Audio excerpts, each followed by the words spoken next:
প্রশ্ন তো সেভাবে কিছু করারই নেই। রাহুল দার কালকে এই যে ঘটনাটা হলো, মানে কিছু বলারই নেই। আমরা সকলেই এখন শোকের মধ্যেই রয়েছি। তবুও যেটা মানে এখন কথা উঠছে এই মুহূর্তে যে আহ 30 সেকেন্ডে, যেটা প্রথমে বলা হচ্ছিল যে 30 সেকেন্ডে রাহুলদাকে উদ্ধার করা গেছে, কিন্তু পোস্টমর্টম রিপোর্টের পর দেখা যাচ্ছে যে সেটা নয়। এবং প্রপার সেখানে গাইডেন্সও ছিল না ওই রকম জায়গায় শুট করার মতো। তো উম, তোমরা কিভাবে দেখছো বিষয়টা? তোমরা যেরকম যেটা শুনছো আমরাও সেটাই দেখছি আর কি, যে আহ, যা যা তথ্য সামনে আসছে। এবার যেহেতু বিভিন্ন রকম তথ্য সামনে আসছে, কোনো একটা পার্টিকুলার একটা তথ্য সামনে আসছে না, তাই আমরাও একটু কনফিউজ যে কোন তথ্যটা আমরা বুঝবো যে সঠিক। তো সেই একটা সঠিক তথ্য মানে আমরাও চাই যে আসুক, নিশ্চয়ই সেটা বেরোবে সঠিক একটা ইনফরমেশন যে কি হয়েছিল। এটুকুই তোমার বলার, আর কি বলবো।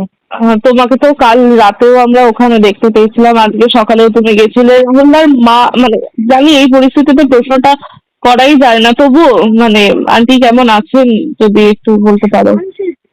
শারীরিক মানসিক সব রকম ভাবেই বিধ্বস্ত। মানে এটা কেমন আছেন এর প্রশ্নতেই যাওয়া যাবে না আর কি। আর মা- যেটা সকলের এখন আবেদন রয়েছে যে পরিবারকে ক্ষতিপূরণ দেওয়া হোক এবং চ্যানেল আর প্রযোজনা সংস্থার বিরুদ্ধে আহ, অভিযোগ করা হোক, সেটা কি তোমরা সাপোর্ট করছো? দেখো, আমাকে যদি পার্সোনালি জিজ্ঞেস করো, আমি এগুলো নিয়ে এখন আর ভাবতেই চাইছি না, ভাবতে পারছি না আপাতত। যে মানুষটা চলে গেছে সেই মানুষটার জন্য যে পার্সোনাল শোক আমাদের সবার, সেই জায়গাটা আমরা রিকভার করি। তারপরে আমি যেটা বললাম তোমাকে প্রথমেই, যে যে তথ্যগুলো উঠে আসছে সেই তথ্যগুলোর আহ সত্যতা যাচাই হোক। নিশ্চয়ই হবে। সবাই অনেক বড় বড় লোকেরা, মানে অনেক সিনিয়ররা সবাই এটা নিয়ে কথা বলছেন, তার মানে নিশ্চয়ই কিছু একটা আমরা আমরা জানতে পারবো। ব্যাস এটুকুই বলা। আর আর দেখো, আর বাকি যে যেটা করা যাবে, কি করতে হবে বা কি করা উচিত, সেগুলো কোনোটাই আমার মনে হয় আমরা বাইরে থেকে খুব একটা এটাতে ইন্টারফেয়ার না করে ওই কিছুটা ওদের মানে বাড়ির লোকের ওপরও আমাদের ছেড়ে দেওয়া উচিত। কারণ আলটিমেটলি মানে হোয়াট দে হ্যাভ লস্ট সেটা তো কারোরই হয়নি। তাই বাকিটা ওনারাই ডিসাইড করুন যে কিভাবে কি হবে। আর একদম শেষ প্রশ্ন জিজ্ঞেস করবো যে রাহুল দার সাথে তোমার কিরকম স্মৃতি রয়েছে, কিরকম সম্পর্ক ছিল?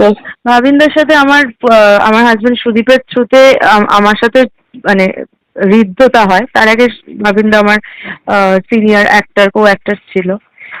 সেই সেই ক্ষেত্রে মেকআপ রুম শেয়ার করা বা গল্প করা, অবসর সময় সবাই মিলে আড্ডা দেওয়া, এটা ছিল। তারপর সুদীপের যেহেতু দাদাই ও হয়, হতেন, ভাবিনদা হতো বা এখনো দাদাই।